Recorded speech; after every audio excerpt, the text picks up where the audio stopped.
So I found something out today. Mm-hmm.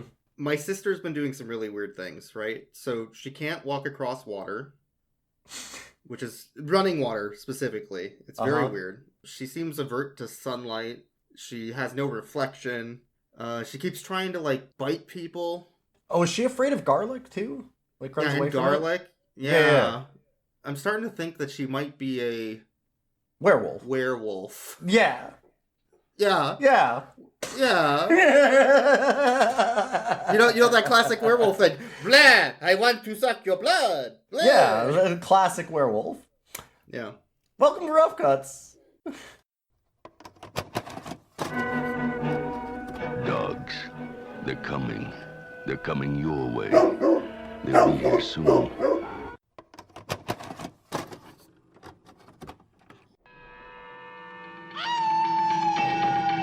Party time! Ow!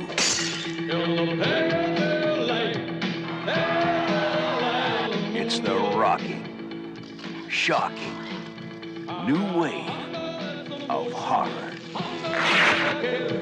Howling 2.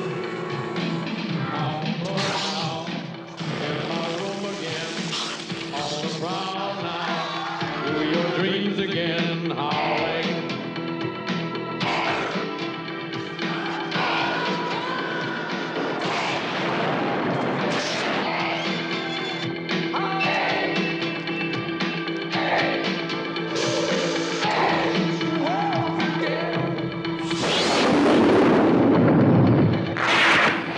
Howling 2. It's not over yet.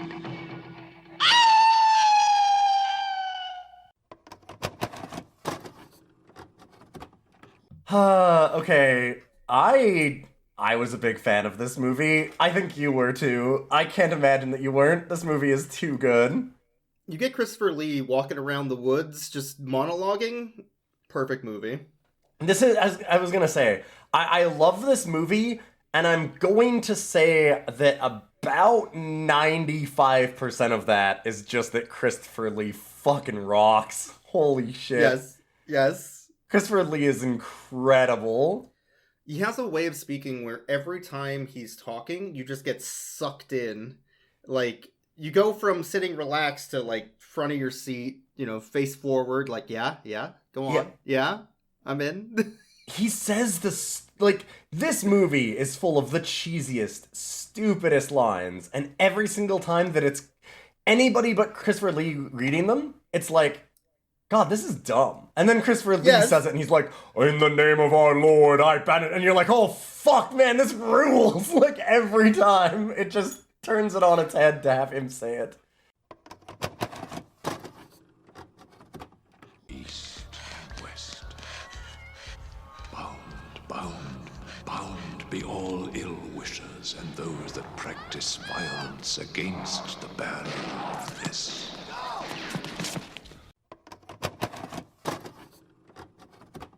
It's so good. Yeah. So, today we watched The Howling 2, Your Sister is a Werewolf. Yes, that's the actual full title. I forgot about that. I forgot that the title actually says Your Sister is a Werewolf. Starring Christopher Lee, who is our main character, and Reb Brown, who is also there. He's also the main character. There are a couple main characters. It's funny that Christopher Lee is... why did they have Reb Brown when they had Christopher Lee? Why did they need a secondary main character? They didn't need a second character. They needed a second character because they needed somebody to be able to walk around in a building, come around corners with a gun and go blam blam. And that's the only thing that bold Big Flank knows how to do. So for the people that don't know... You should explain that real quickly. Yeah, so Butch Deadlift is a character from a movie called Space Mutiny, which was parodied on Mystery Science Theater 3000, starring Thick McRunfast, who is the main character that is a very beefy gymnastics-looking guy that rides around in tiny carts. Yes. That's his character. Yep. And he carries a gun and goes blam blam. Kind of like in this movie, where he's a big beefy guy who runs around and goes blam blam. Blam blam. He didn't get a tiny cart though, but you know. No. And yeah, so like he's got a claim to fame on Mystery Science Theater for being... They made up a different name for him every time that he was on screen, and it's this exact guy. It's Reb Brown. Yeah, And- it's Stump Chunkman. Yes. And he is exactly the same character.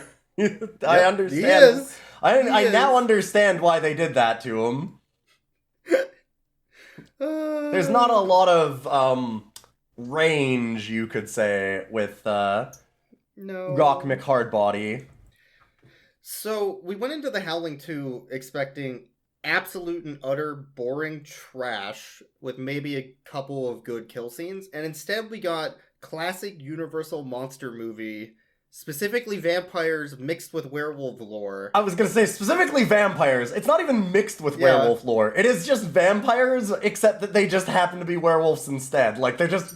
Every single time I'm like, oh right, yeah, no, these are werewolves. I forgot about that. Like every transformation scene, every single time they transform into werewolves, I'm like, oh yeah, they're not vampires.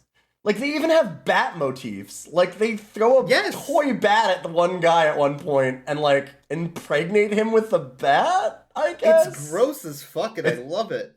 Yeah, it was real. There is But okay, gore so it's vampire lore with Christopher Lee, who's known in the Hammer films as... does he actually play Dracula in those? Yep. Or is he he's Dracula. The hunter? I think he's Dracula. He's Dracula. So he's in those, and he's like basically playing the other side. He's the vampire hunter in this movie. But it's that mixed with Mad Max, everybody in thongs, mostly naked, running around with punk music. God, Mad Max actually is, yes, the correct way to... I was trying to think of, like, the best way to nail the aesthetic of this movie, and Mad Max is probably the closest.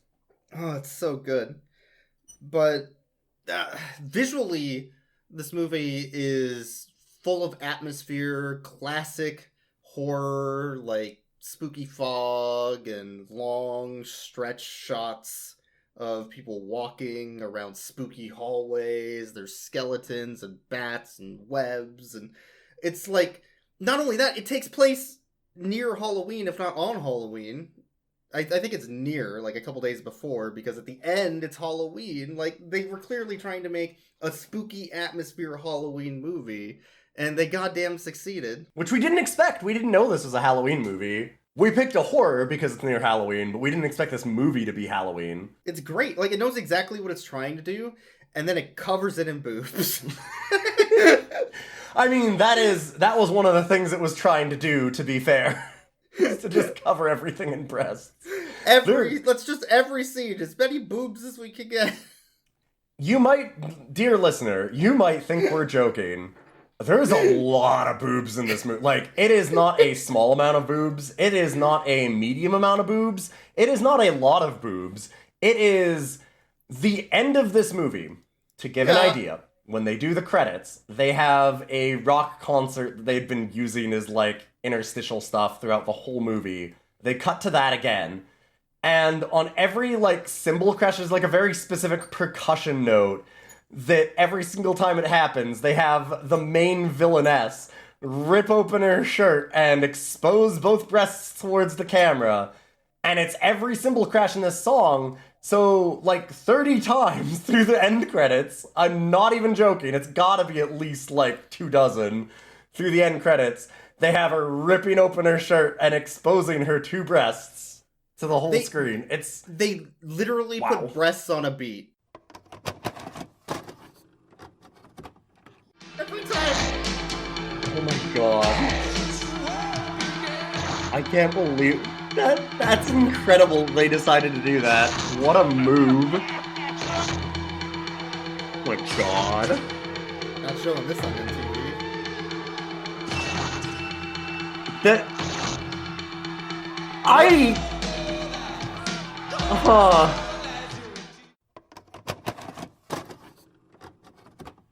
Yes. I don't even. Like, what the fuck, Howling 2? Yep. It's so good. It's, yeah. That's one way to describe it. Good is a word for it, sure. They knew they wanted to be sleazy, and they just went all in. Like they did not hold back at all. It's so ridiculous. It is, Holy yeah, it's shit. incredible how much they went in on the sleaze. There is a no shortage of sleaze in this film, that's for sure. We should actually discuss this whole movie. There's not a lot of plot to it. It's really a lot of the spectacle of the movie. There's so many cool visuals and like, you know how like 70s psychedelic movies, like you could even say like Flowers for Algernon or something like that, where they just kind of cut to weird psychedelic effects or like this visual thing to like, whoa, my brain. Yes. They do that in this movie, but it's like wooden puppets and werewolf masks and bats and the spooky clock they found. Like, yeah, it's every scene is just loaded with visual candy to kind of gorge yourself on in various ways. Some of it a little bit more tawdry than others, but like there's always something going on. The special effects are surprisingly fantastic. Like there's something to behold. The gore in this is not for the faint of heart. There's quite a bit of gore, actually, yeah. Yeah, the gore It's very well good, done. but it's also like I could understand why like somebody would find that off-putting. It is pretty extreme a couple times. Like it gets really out there more than once, but it's really, really good. Like they have the bat coming out of the guy's mouth after it like jumps into him, and it like, oh god, like, it's just, and like eyes exploding and weird zombie creatures, because these are obviously vampires, not werewolves. Bullets through the head, like, yeah, they do a ton of stuff. It's great.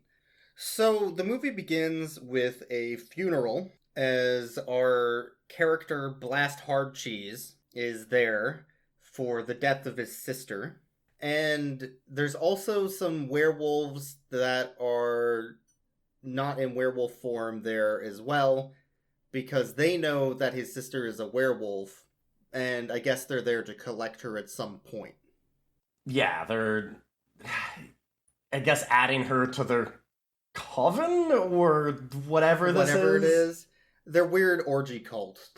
Yeah. Basically.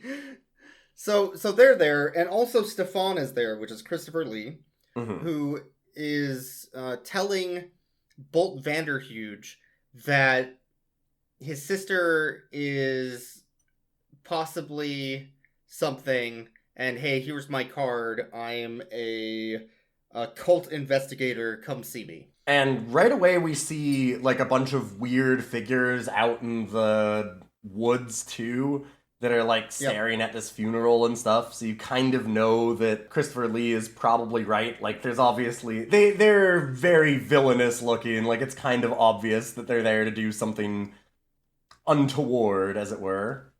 Yes. So then we hard cut to a rock concert at a punk venue. Which we are going to do a lot in this movie. They love this punk concert. Holy shit. They paid for this song and this music video, and they goddamn got use out of it.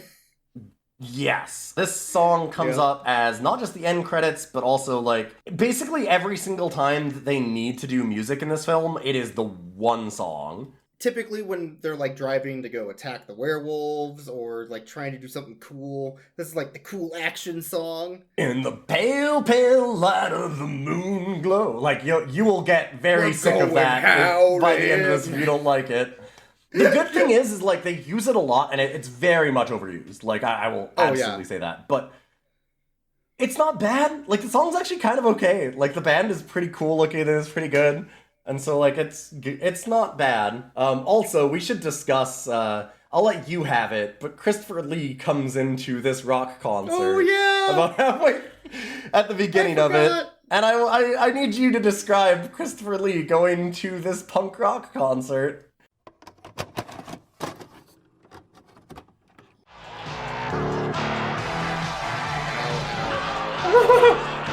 Christopher Lee! Holy shit, yeah!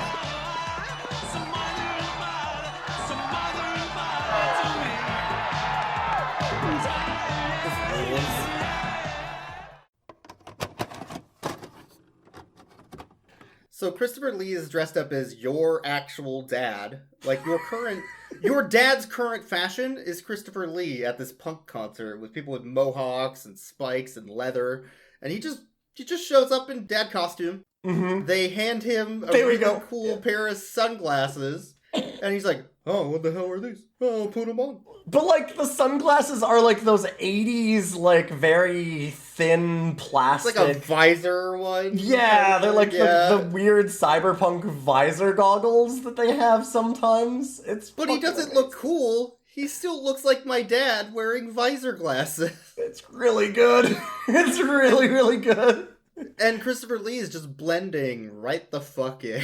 Oh, yeah. Christopher Lee, like, just melts into the background once he has that on. I mean, you couldn't possibly tell him apart from all these weird 80s cyberpunk people. It's so good. So, at the same time as Christopher Lee is becoming cool as shit, which he already was and did not need to do, there's a punk rock chick who's being harassed by 3 skinheads.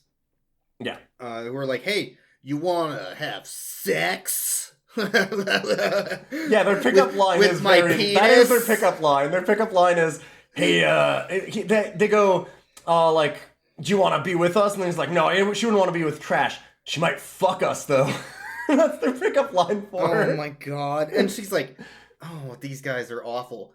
Yes, I do. Come on, let's get out of here. Wink. Mm-hmm. Maybe the subtitle folks just can't, like, translate English. You know, like, British English. Hey, what's with you, man? I mean, can't you see that she's a lady? Don't want to drink with no riffraff? Yeah. So ask her if she fucks you. No, they have accurately recreated the bar experience. That's true. I never thought...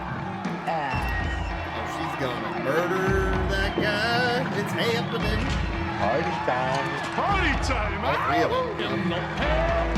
Yeah.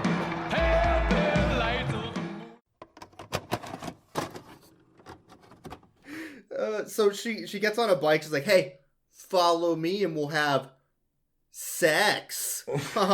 With your penis.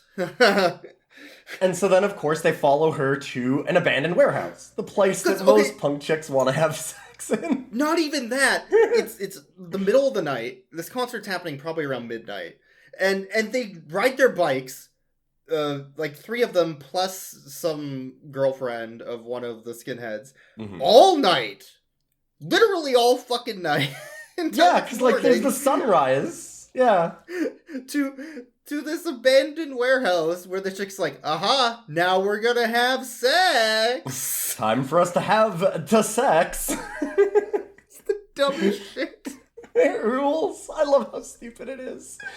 Like, that's the thing is, for whatever reason, this movie just pulls it off that when it does something very dumb, it always feels like it's charming in some way, right? Like, yeah. There's something about it that it's got a little bit of charm to it doing very stupid shit. So after she tricks them into going into the abandoned warehouse, she starts, "Howoo!"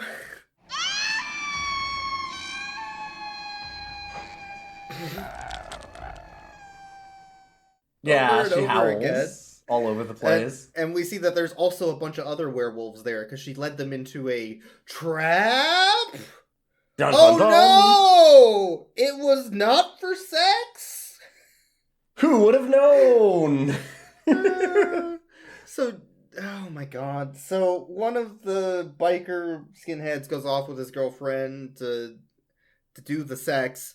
And the other 2 are like, yeah, let's go after this one chick who led us there because we are gonna have sex. And then the werewolves just start pranking them and, like, throwing shit at their head for no reason, which is fucking hilarious. There's some very good shots of, like, they throw a bottle at the one guy and he gets all pissed off and his friend goes like, ooh, you shouldn't have done that. You made Deacon mad. And he, like, pulls out a switchblade and he's, like, laughing at his friend. And as he's laughing at his friend, it, like... And monologuing.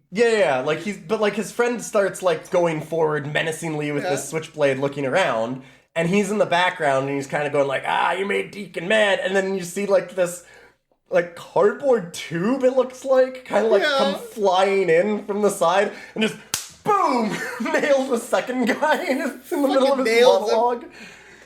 About like what a badass his friend is, and like all his dust flies off of him because it's all like this old dusty warehouse shit, and it's great. Like, it's just immediate, these people are fucking idiots. Oh yeah.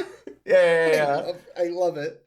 So they all get killed by the werewolves in the abandoned warehouse, one by one. And then we cut back to Christopher Lee and Stump Beef Knob.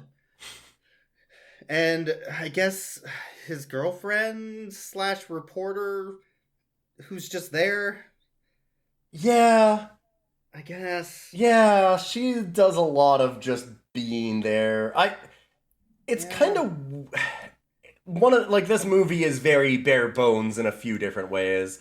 There is not a lot of character to anybody. Like Christopher Lee has the most, I'd say. Yeah, but they're just kind of very archetypal kind of people that don't really have like. There's definitely not like a character arc or anything. I mean, Chud Mc. I can't do it. His name is Lump Beef. Get it right.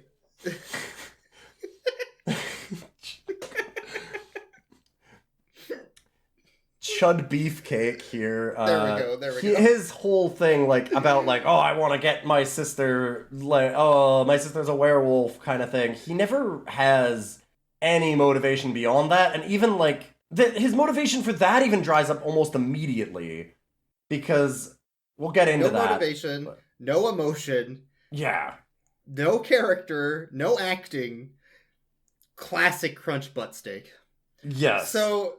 But, like, the same thing kind of with this reporter girlfriend woman is, like, we're never told really what their relationship is. There's not really any reason for her to go along with any of this. There's not much reason for him to go along with any of it. They just kind of are there so that the rest of the trappings happen.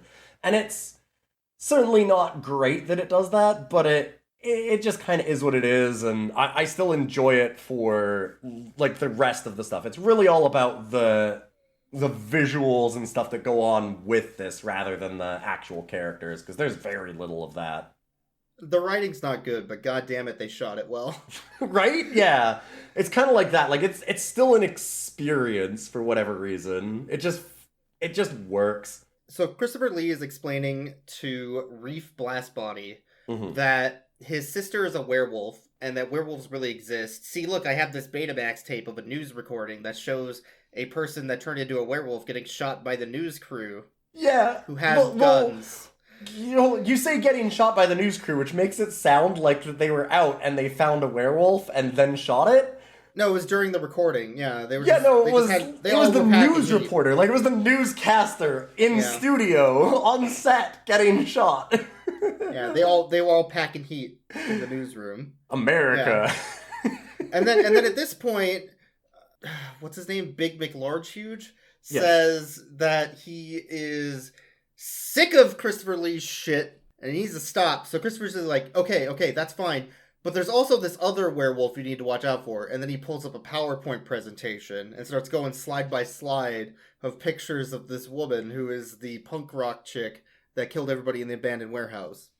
Mm-hmm. Yeah, I can't believe he had that ready. He has a whole bunch of posters and, like, string between them and everything. He's got, like, a whole presentation done up. He was sitting here beforehand getting, like, acetate pages ready for an overhead projector, like, practicing his speech. It's pretty great. He's using, like, sticky glue to, like, put it on the paper, put little stars and glitter on it. Like, yeah, he fucking...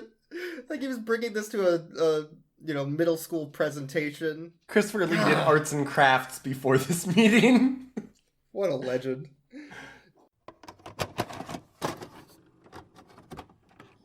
You recognize her? Yes. I made this so you could see it. I saw her. I put hours of work into this. Did you do? This randomly pops up with, like, a presentation. It's, like, laminated and taped on and fucking, like, he was really proud of this. Mhm. She's one of the most vicious and one of the most dangerous kind.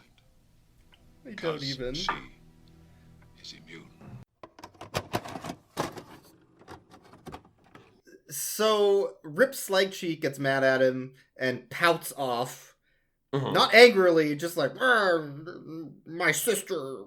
There's so little acting from him. It's pretty incredible. He's very, very, very bland.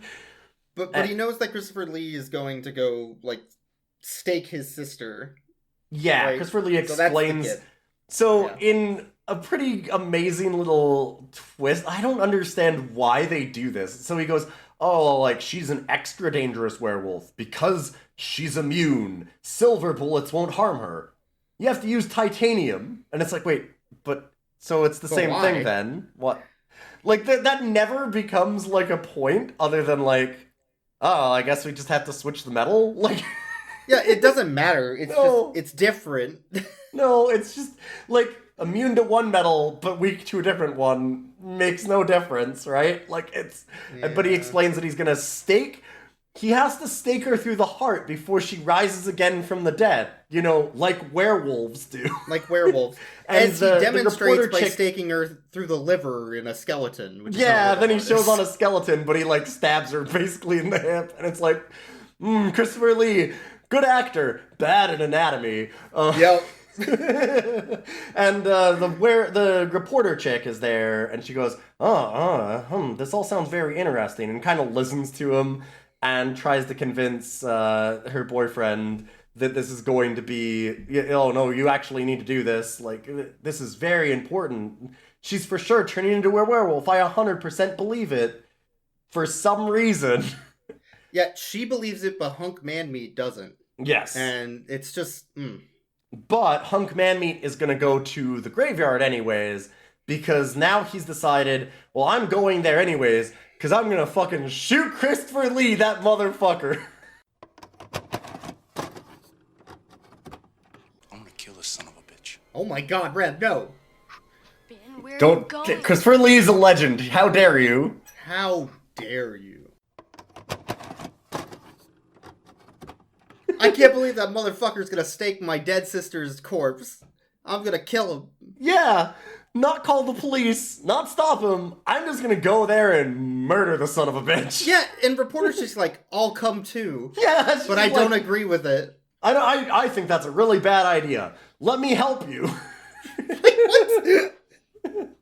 There's not a lot of reason for the characters to do what they do in this movie. Dumbest shit. It's the dumbest shit. So Christopher Lee is now in a church with the open casket that has like an open window for the body's face, and is chanting and praying to the Lord as a bunch of spooky werewolves start sneaking up on him. Sneak.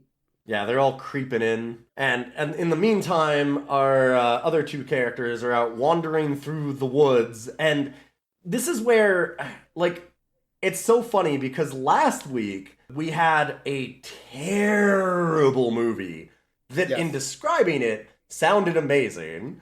And this week, we have a great movie that in describing it sounds terrible because so much of it is visual. Because they're going through the woods and it's like all this overgrown vines on all the trees and like a fog. And like it's just really well shot. Like it looks great. It's it like feels classic Halloween movie atmosphere. Yeah, it has a very... this one is shot in 1985. But the filmography and stuff of it, and the way that the settings are done, it feels like a 70s horror film. Right? Like, very classic, like, Exorcist kind of... Do you know what I mean? Like, it's got that feel to it. There's something about it that feels classic. It's The Exorcist until they get to the Mad Max scenes. Yes. Then it's different. Like, it goes back and forth between these very moody set pieces. Yeah. And then... In the pale, pale light of the moon. As they're, like, ripping all their shirts off and showing their breasts. And it almost feels like they shot two separate movies and put them together, but they didn't. And that's what's weird about it.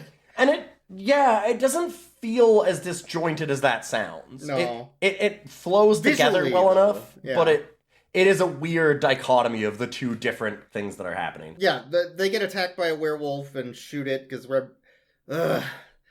Blast Thickneck is real good at shooting things with his gun.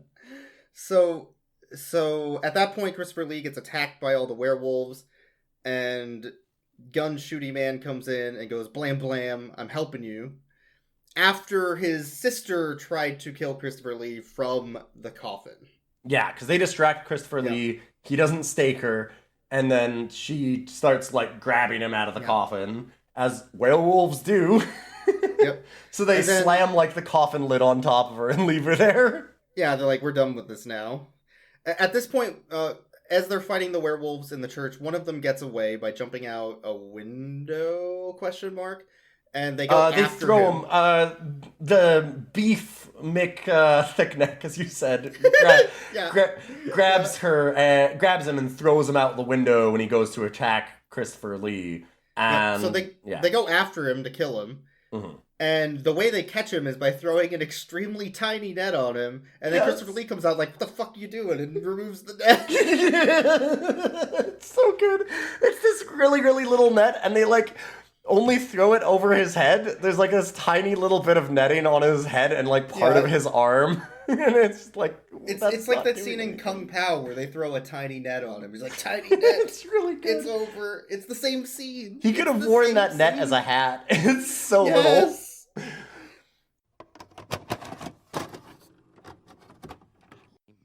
Master Betty, my compliments. That tiny net was surefire.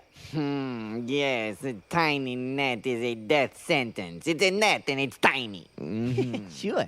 At this very moment, he's out in a field, rotting like a papaya, while we're in here, cozy and enjoying the good life.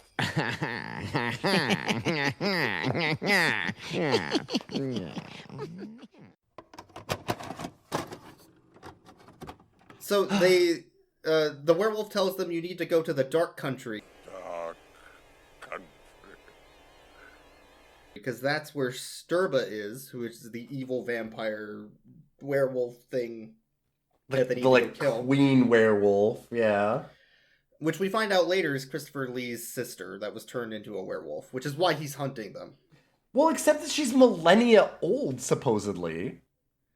Or whatever. He says at various points, he's like, "She's been sleeping for millennia." And then she's like, "My brother." And you're like, "Wait, what? What?" They never explain that. I feel like the werewolves have a hive mind, and his sister is just one of the werewolves who was an older lady at the end of the movie. But her brain consciousness is in Sturba's body, who is a young woman, but was an old woman until, you know what? Fuck it. Anyway, so... Yeah. So you have to go to the dark country. So where are we going, man? We're traveling.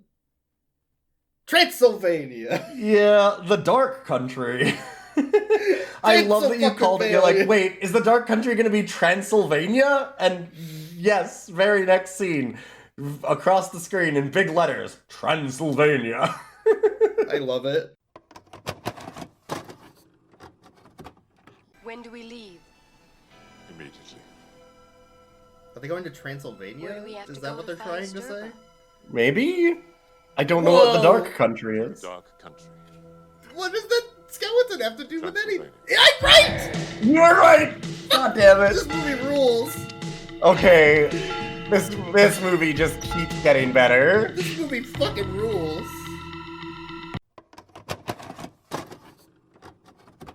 I love it so much. And it is very stereotypically Transylvania. Like, they've got, like, they arrive in a train... they don't arrive. The werewolves do. Yeah, the other werewolf, the punk rock werewolves, also go to meet Sturba.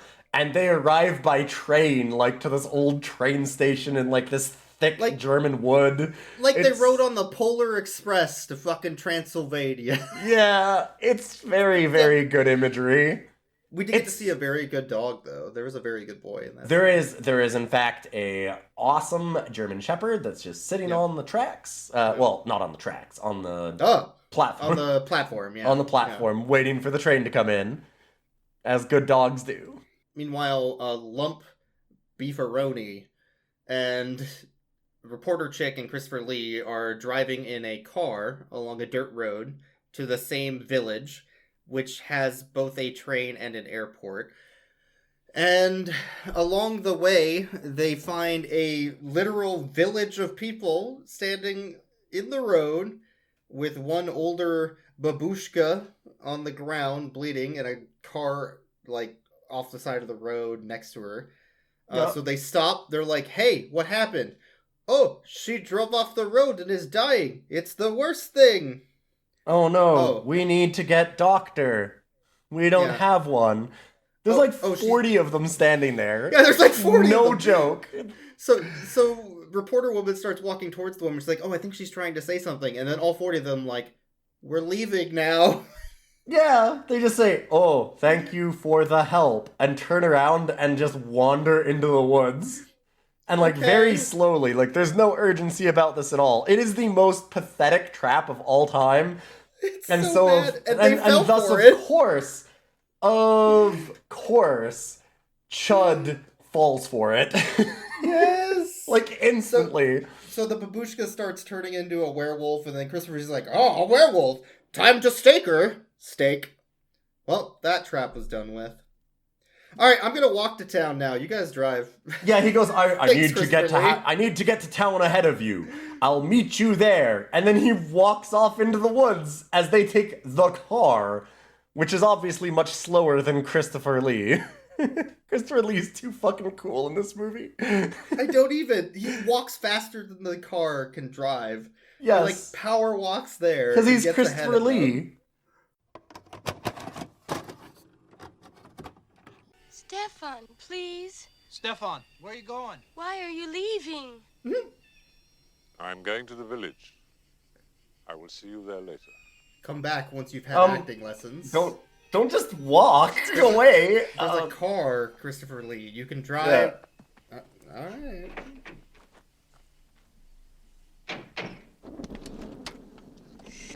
They're gonna just drive near him, hey, you sure you don't want to get in the car? Because we can just right. Come on.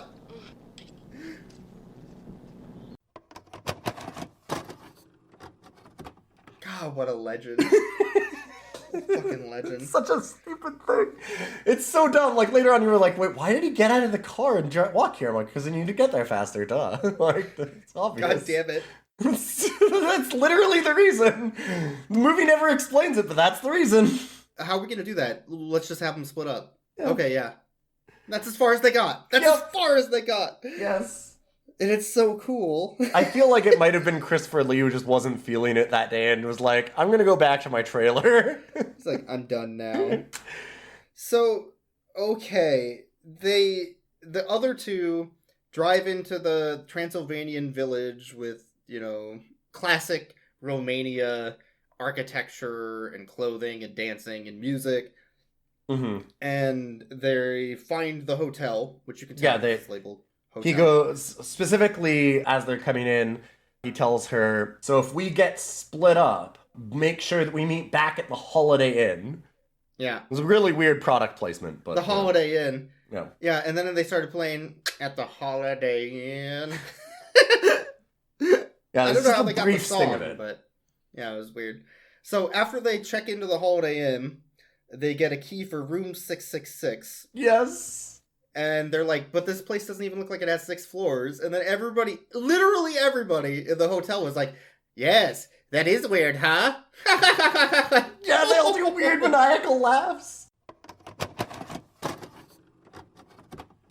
Yeah, Christopher Lee. Everybody fucking knows that guy. Yeah, I was gonna say he's real famous. Room 666! Room 666! This hotel doesn't look like it has 6 floors. I know. Funny, isn't it? Fucking Statler and Waldorf over here. They all just laugh at him. I love that nobody answers them. They're just like, yeah, I know. Fucking weird, huh? Alright, see ya. Yeah. Enjoy room 666.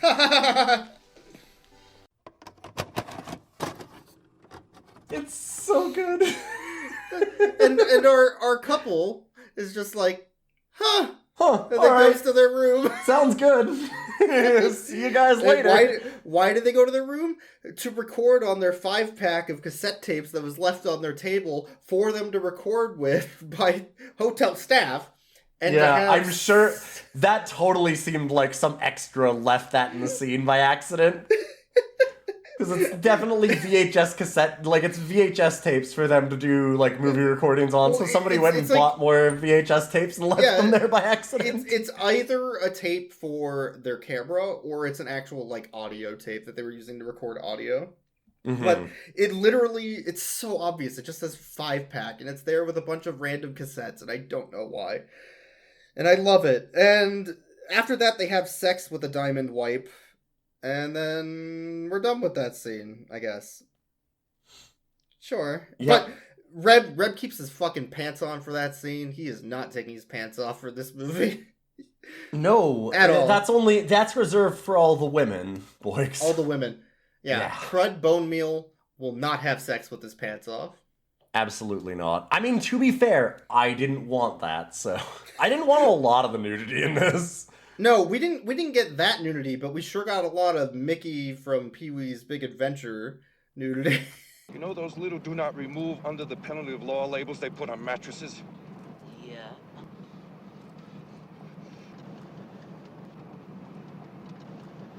Well, I cut one of them off. Gee. With a bunch of hair glued to his skin. Yeah. Oh, boy. So, well, the next scene, that's the next scene, isn't it?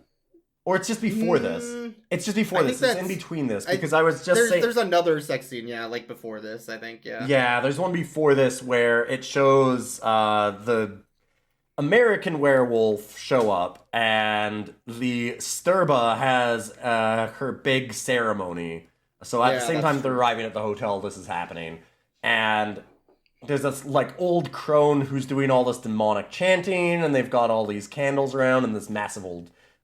skull catacombs. So, like, I think they might have actually recorded it in the, like, one of those famous tombs, like, in Spain, like you were saying, where there's just, like, thousands of skulls and bones. Like, there's that famous catacombs, I think it's at a church in Spain, which is just wall-to-wall human remains, bones, skulls.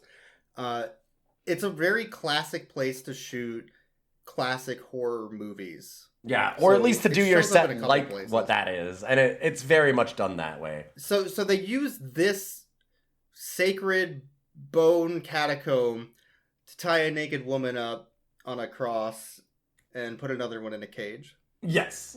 And she, as she does all this demonic chanting and everybody has their boobs out because, I mean, that's what this movie is. Welcome to this movie. Everybody is in like the extra S&M costumes that they had from some other softcore porn some other movie week before. Yeah. And she does her chanting, leans over the woman, and then you hear and there's a big green like 80s CGI light effect that she sucks the soul out of this woman and then becomes young and beautiful at the moment at which she immediately takes off her clothes because that's this movie. Yes. So after all of that and the other sex scenes that happened before this, I guess Christopher Lee meets with some other people that are in the town, because that's why he had to go ahead, and gets our couple to follow him into this church so he can be like, hey, these are other people that also had people killed by werewolves, and they're here to kill them. So they're our friends. And I'm going to go out on the town and see if we can, get some more information about them, figure out where Sturba is and whatnot. If you need me, call my puppet booth. Yeah. Go to the traditional German means of communication, the puppet booth. How do we keep in touch with each other? Constantine and Luca will set up a puppet booth in the square, and you can communicate with me through them or through a puppet booth. What about you? What are you going to be doing? That's kind of amazing. Wiggle. Oh, yes, you're here to talk to Christopher Lee. Well, there must be something else. You just sit around and wait. Thanks. Yes, there is. They didn't have pagers or cell phones, so in the past they used puppet booths. You just gotta tap into your local puppet show, and then you're good. Let's go. One moment. The wooden puppet booth in town, and they'll know how to get a hold of me. They're using a puppet booth as a pager, and I'm here for it. Fucking rules. This movie just goes so many... This movie goes into some very strange places. I just wanted to mention for a moment, like we were saying, that our friend Slab Squat Thrust doesn't take his pants off during his sex scene. But they have, after Sturba becomes young again, they immediately have an orgy. But it's with all their werewolf makeup on, so they're just glued full of hair, and they are fully naked for a long time. They really hold on that, but they won't have... The human sex scene is, like, very understated, and there's very little nudity in it. But, man, they sure have a lot of werewolf sex. Lots of werewolf sex in this movie. This movie knows exactly what it's about.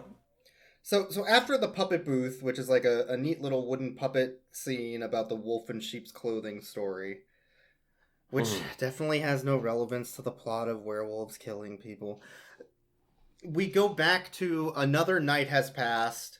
Our couple was in bed talking about different German/Romanian/Transylvanian words for things, like Volk means wolf.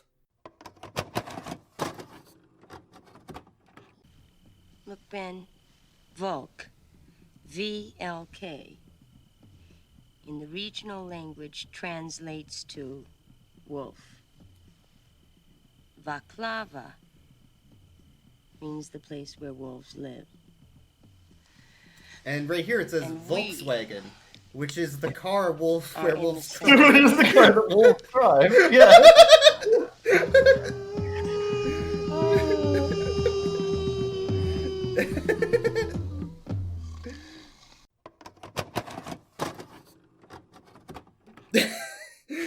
and the whole point is that there's a new full moon, what is it, like a festival that's happening in town, which is when all the werewolves will then go to create more werewolves from people in town, which they've already kind of been doing, although they've been mostly using them as food. Which, by the way, using people as food, we didn't talk about the hitchhiker scene. Which is there was a moment earlier where, as the werewolves were coming in after she gets picked up at the train station, they're like, "Oh, we forgot to bring snacks for everybody." And then there's these two hitchhikers on the side of the road, and they go, "Oh, there we go." Pull over, grab them, and they go, "Get in the back." They pop them in and just start eating them. Well, the guy driving the vehicle has the best line. Because as they get into the back and start being eaten, he's like, "Schnitzel, bon appetit." Yes. Yeah. I don't understand. It's so dumb, and I love it. So the next day has happened. The festival was occurring, but it's not night, so it's not the night of the full moon yet. Touch Rust Rod is in town with his girlfriend now, I guess. And Christopher Lee is also there with a bunch of other random characters that were in the, I guess, the church earlier that all had people that were killed by the werewolves. And they're, they found the wolf that they were looking for, which was Punk Rock Chick. Mm-hmm. And Christopher Lee is like, "Okay, I'm going to go find some more information about Sturba. You guys stay here." And our big beef man is like, "Okay, I'm going to go buy something for my girlfriend because we had sex, and that means I need to buy things." And he goes wandering off. But he didn't wander off to go buy a gift for woman he is having sex with. He went off to go follow the punk rock chick and balding man to their castle. Yeah. With I don't know why. Other guy. Because reasons. Yeah, for some reason he just goes off on his own. So as they're going off that way, Eat Punch Beef is... You're running out, aren't you? Yeah, I'm running out. He's with his friend who has a flail. And his friend is like, "Hey, by the way, you're going to want to watch out when we go near this castle because these werewolves will, chant really loudly and it can kill you. So I brought these blessed iPod AirPods." Yes. To put in your ear that will stop the chanting, and you can also listen to tunes on the go. They charge through the holy power of Christ. And then we get the best scene, and I'll let you have it, where they come upon the werewolves at the castle entering. Yeah, so Thick Rock Body comes up with his friend, and he pulls out a gun to go and get the guard, and he goes, no, like, that's too loud, I'll get him. He throws a knife from, like, 100 yards away, and immediately nails this guard in the stomach, and then he runs up as fast as he can, and, like, does a spinning leap through the air and whacks him over the head with a flail as he's doubled over. And as we're laughing our asses off at it, because it's fucking goofy. We'll include this somewhere. We'll get a little clip of this. The Chud Slab face goes, that's a different kind of killing. It's so good. Like it's the most so monotone good. voice. It's incredible.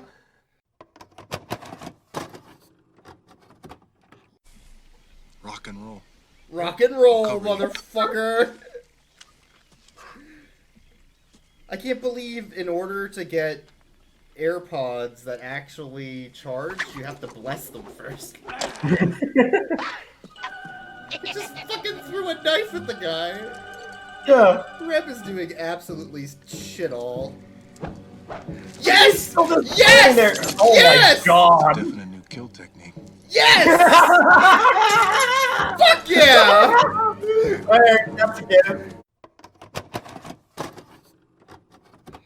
Oh my god. And then, at that point, the werewolves, I guess, start chanting very loudly, and as Flint Ironstag and his friend are running away, his friend trips, and his AirPods fall out, and good luck finding your AirPods on the ground in the middle of a forest. Like, that shit's gone.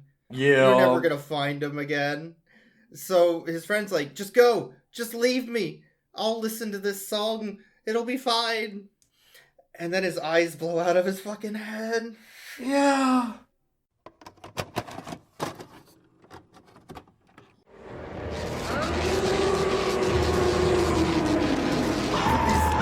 Holy shit! Oh, Jesus. Oh my god!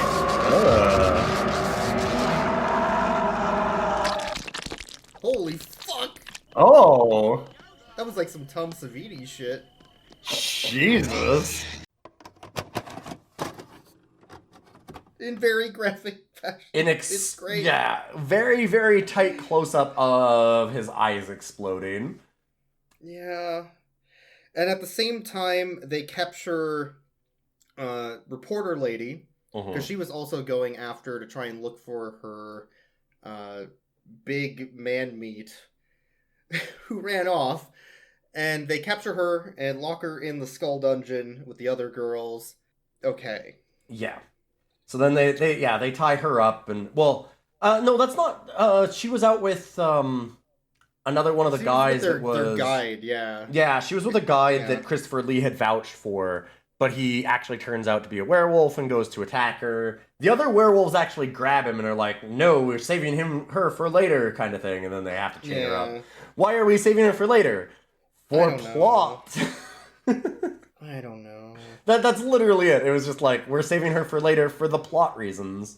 So at this point, Stump Chunkman makes it back to town and is like, hey, where's my girlfriend? Oh, she left.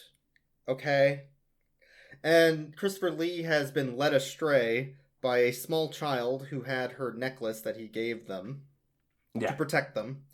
And is being led aside, led off into this alley, and this kid's like, oh, you better follow me. I'll kill you. Giggle, giggle, giggle. Yeah, there is the most obvious traps in the universe in this movie, and every single person falls for them. It fucking rules. Just like the crowd of people standing over the woman in the road. This one is the little child, like, he grabs the necklace from it, and he's like, "Where did you find this? Where did you find this?" And then like goes running off down an alley and going, I'm like going all to these stab noises. you. Leads him into an abandoned building, and he's just like, "Oh no, this makes perfect sense. I'm sure a small child would absolutely do this."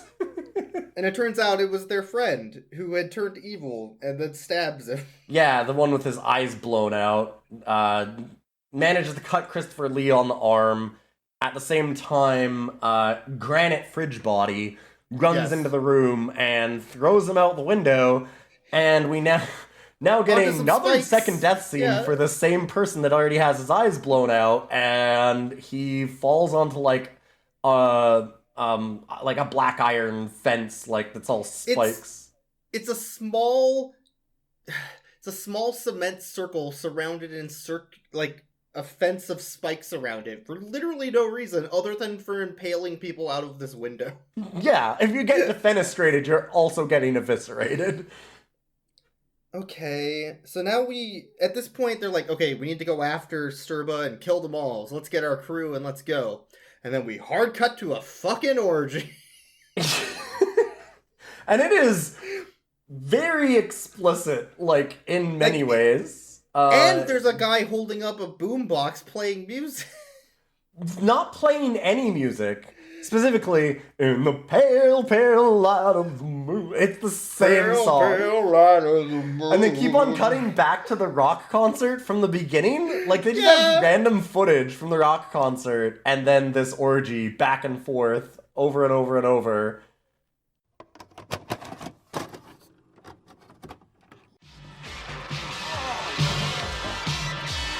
We're back to this! Wait, what? Oh boy. They're saying that music concert was just like this orgy.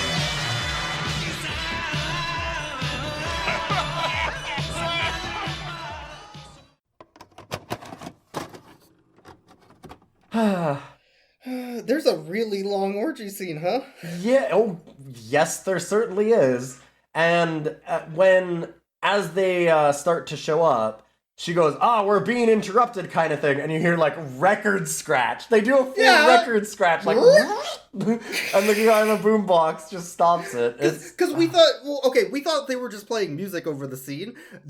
That's not it, though. They were actually playing music at the orgy. One person's job, like, you need multiple jobs at the orgy. Somebody's got to clean up. Somebody's got to make sure people are safe, move people around, bring pizza in. This fucker's job was just to play the music on the record and DJ this goddamn orgy. And god damn it, he did a damn fine job. Yep.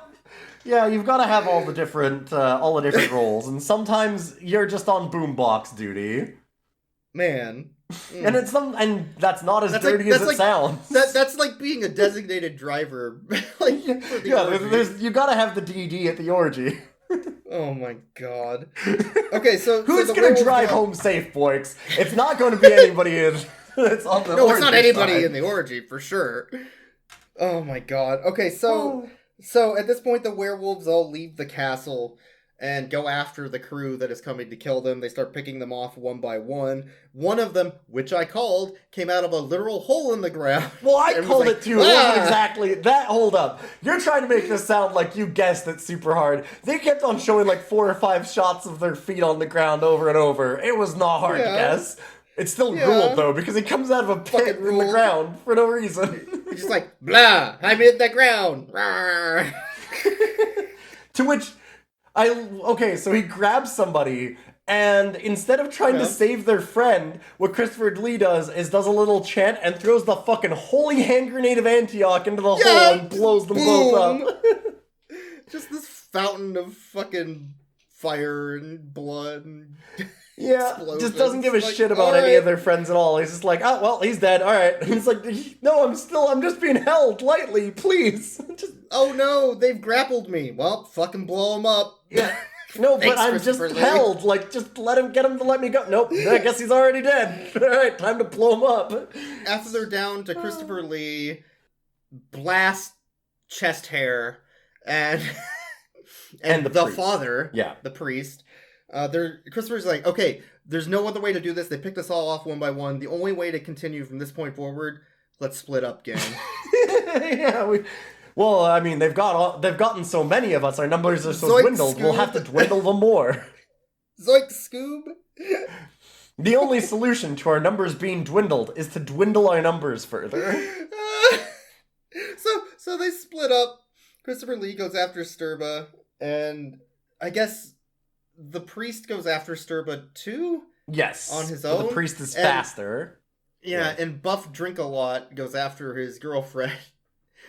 Okay, so two of the werewolves, which is Punk Rock Chick and Mickey from Pee-wee's Big Adventure / Balding Naked Man in most of the sex scenes, go to the underground catacomb to pick her up, and our main character with gun goes blam blam.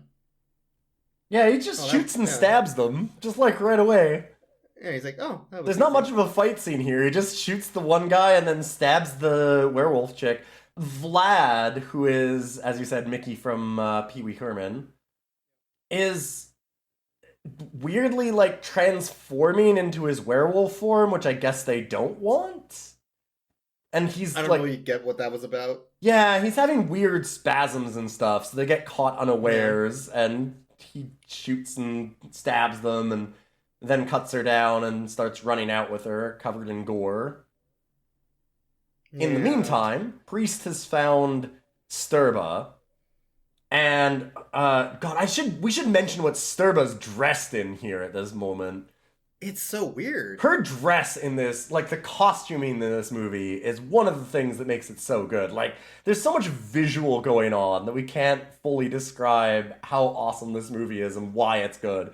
But she is in like a black leather suit, but it's got like all of these gold metal fasteners on it. It's like in like it looks very sci-fi, and it's helped out a lot by her constantly talking whenever she's doing her demon chant stuff, I guess, like casting her spells. She's doing it in like a reverb that makes it sound like it sounds very science fiction-y rather than horror or fantasy. It's a weird effect. Like, if you've ever looked at sleazy VHS covers from that era, she looks like what they would put as the woman on the cover. Yeah, she looks like she's a cover of heavy metal magazine. Sci-fi heavy metal shit. Yeah. Yes. Yeah, she's very heavy metal cover. So the priest gets there first and starts sneaking up on her with an axe, and she's like, "Oh shit, he's sneaking up on me with an axe." Yeah, he thinks he's being real sneaky, and she's like watching him from the front. Like you can see, they show a shot of her kind of glancing over her shoulder at him, like, "God, what does this idiot think he's doing?" Yeah. So he comes up behind her. He's like, "I'm going to kill you in the name of the Lord." She's like, "Ah, we were waiting for you. Here, take my bat. Take my rubber bat." This rubber bat puppet flies off of the staff that she has and comes, gliding towards him, starts inserting its head or tail into his neck through his throat, and just starts grinding him up, and he starts puffing up his face really gross, and the bat climbs inside, and it's disgusting. Welcome, Father. We've been expecting you. A bag is something Fucking cool! You throw that at him. A little puppet bat! Oh, gross. Ugh.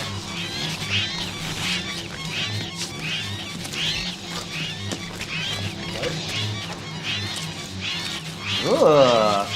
What the? They sure know their gore sometimes. Yeah, they do. Ooh. Ew. That was cool as shit.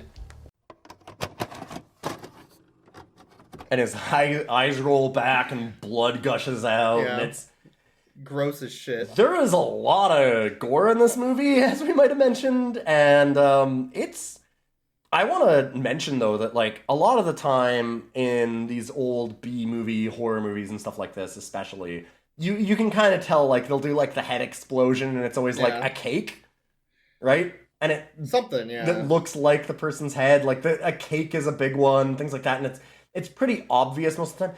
This stuff was really, really competently done. Like, it's kind of rough to watch.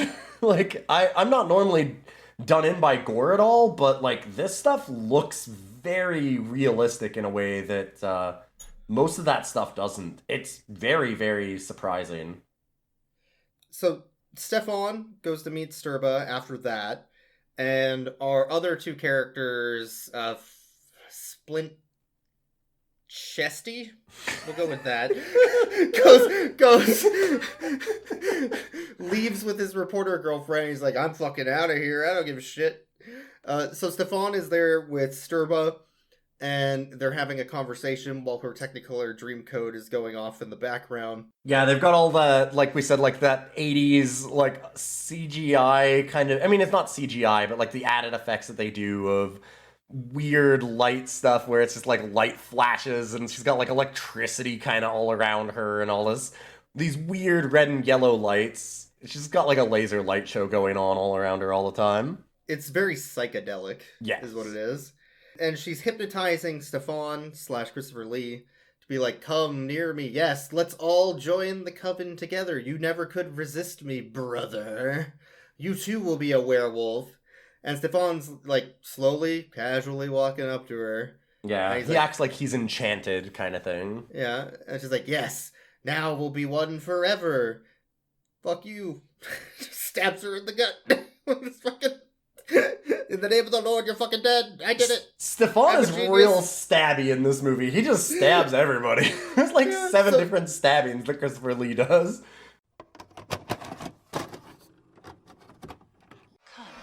My beloved Stefan, Also, let us take our fill of love. What? In the name of God. Yes! Space! Rest in peace. What? I don't... In blood and in flame, we will be wedded for eternity. For eternity. Gonna burn down with her? Yeah. And then for some reason a bunch of fire starts shooting out of her stomach, and she's like, oh, I'll take you with me, and hugs him until they both burn to death. Yeah, and then like then they go back to the priest who has the bat crawl out of his mouth while he's laying there dead on the floor, and yeah, they go back to the more gore again, and they burn that up too. It's pretty interesting. Oh, actually, one of the really cool effects from early, I just wanted to say, like when she's stealing the soul to make herself younger, they do this really, really cool effect, like the body's burning, which is why I was reminded of it here, where it felt like they must have done like they take like a fake skull and then like put wax over it, and then they burned it up. Yeah, that was great. This really weird rippling flesh kind of effect as like they. Well, I'm pretty sure they used like a hair dryer or a fan near it too to make it ripple. Yeah, that was awesome. Yeah, it was really neat. So there's some very cool. If you can stand a little bit of gore, there's some incredible effects in this. Really neat stuff. So Butch Deadlift and his girlfriend reporter make it back to town, and he pulls out a gun on some random person. He's like, hey, where's the nearest airport? Yeah, I wanted to mention this because you were like, oh my god, I can't believe that nobody's noticing that she's just drenched in blood running through this crowd and like nobody's screaming or anything. Yeah. And then literally 1 second later, he just pulls a gun on the person that's on the stage, puts it in his face and goes, show me the airport. Yeah, they're like, it's that way, there's a sign. It's where you came from. How did you get here if not by air? You came from the U.S. Transylvania is not on the same continent. So they fly back home, and Smash Lampjaw has moved in with his reporter, now girlfriend person that he saved, who was with him that they had sex with and must have had some sort of relationship before. Whatever. Yeah, there's no explanation of that. There's so little character development in this. It's just none of that stuff matters. This is not a movie to watch for like good characters or development or anything like that, or even honestly even a plot. It's just stylish as hell is what it is. And it's Halloween. They're gonna knock on the door. They're like, "Yo, we got a trick or treater. Let's go!" And it's a kid in a werewolf costume. Nice costume, kid. It's a really, really good werewolf costume. Yeah. Where'd that kid go? Oh, the kid went to the, apartment right across ours. Oh, but that apartment's empty. No, it must be full because they went in there. Let's go say hi. Okay. open the door. Hey, your kid just came and took candy from us in Halloween, and that's bad because he was trick-or-treating. It's such a weird conversation.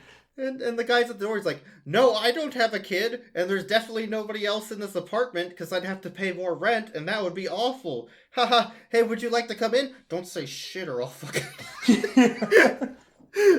And then we cut to a music video with the same song we've heard 20 times, but this time with boobs on a beat.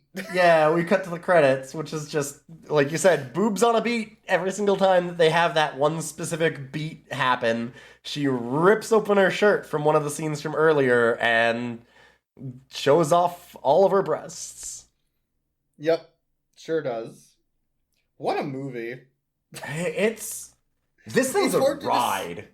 It's hard to describe because there's so many weird visuals and cuts and atmosphere, and it's so hard to describe that while describing the plot, because the plot has fucking none of it. No. Plot, characters, none of that. Like, the dialogue, the plot, the characters, all of it's garbage. The only thing that's, dialogue that's good is just that there is a lot of moments, and I mean a lot of moments, of Christopher Lee being like, by the Lord our God, I will smite thee, like doing all these like big monologues, which is Christopher Lee can fucking monologue at me all day, baby. Holy shit, it's real good. If you're into the Hammer films or Christopher Lee movies, and we don't usually do this, but I would actually suggest this movie for that atmosphere and schlocky Halloween nonsense. It's great. The rest of the film, if you want a movie, fuck that. Not a movie. Okay, I guess I don't have anything else to say about the film. We can move on to rating the doggos. Yeah. Let's rate the werewolves, I guess, first. We have Vlad, I think, was Balding Man. Vlad was Balding Man, that's correct. Did not like him, 0 out of 10.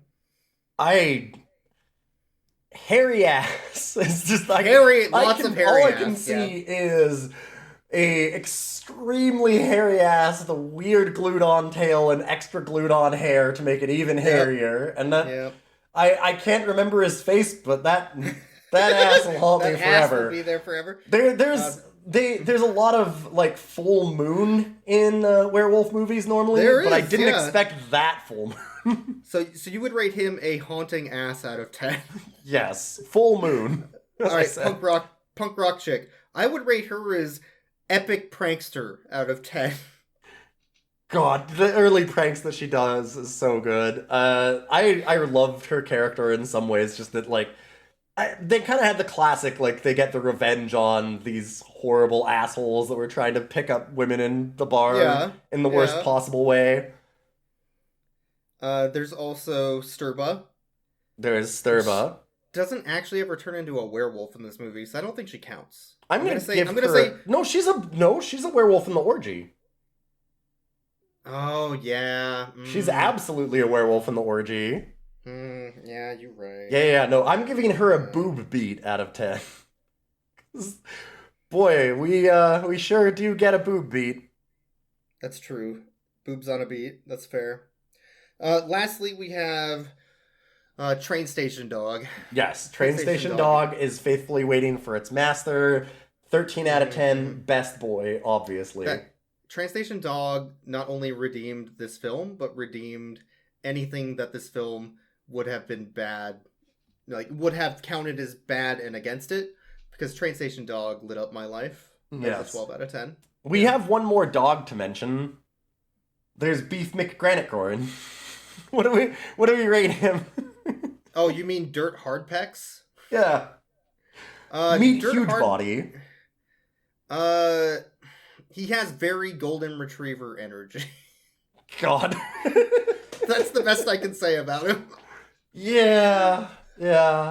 As it's pretty incredible to have Christopher Lee monologuing in like incredible serious fashion and just selling the hell out of like the most cheesy awful one-liners in the same scene that like immediately pans over to him and he goes, "No, I don't think that's right." Like he's just like in like the most monotone garbage delivery possible, and it's jarring as hell to have those two on screen together. It's so weird. Like, you get this, classic theater acting, and then, yup. Yeah. Yeah. Okay. We need to go find your sister in the graveyard by the light of God. Sure. Like, that's the energy of it. It's so good. Okay. It's every time he's on screen, it sucks all energy out of the scene. I love it. Yeah, it really does. Well, okay, not quite, because I do like that he had the one thing of, that's a new kind of killing. That was the only line. It's like the best. That delivery, him doing it really, really deadpan and having no acting on it at all, made that way better. Yeah. That was perfect. Yeah. I really enjoyed this film, though. Like you said, we don't normally do this. We don't normally talk about, like, the recommendation for the movie or anything, but this is a movie that if you enjoy, it's for a very specific type of person, but if you're the type of person that would enjoy schlocky old horror movies like 70s and 80s horror, this is a prototypical example of it. It is exactly that in every way that you kind of want it to be. All right. That's it this week. Yeah, thanks everyone for listening to Rough Cuts. We really do appreciate it. Thank you all so much for sharing out the episodes on our Twitter.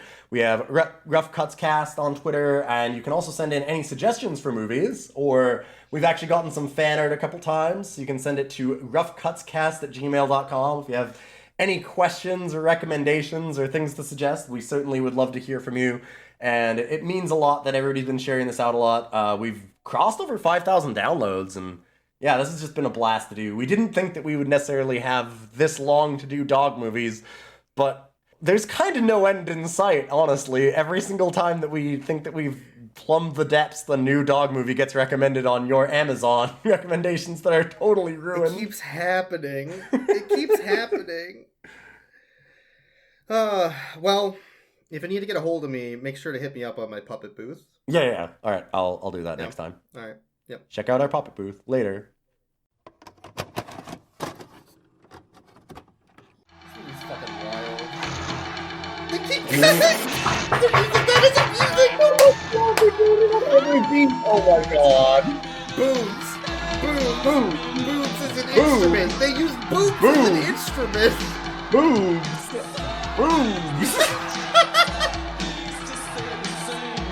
Holy wow. shit, this movie.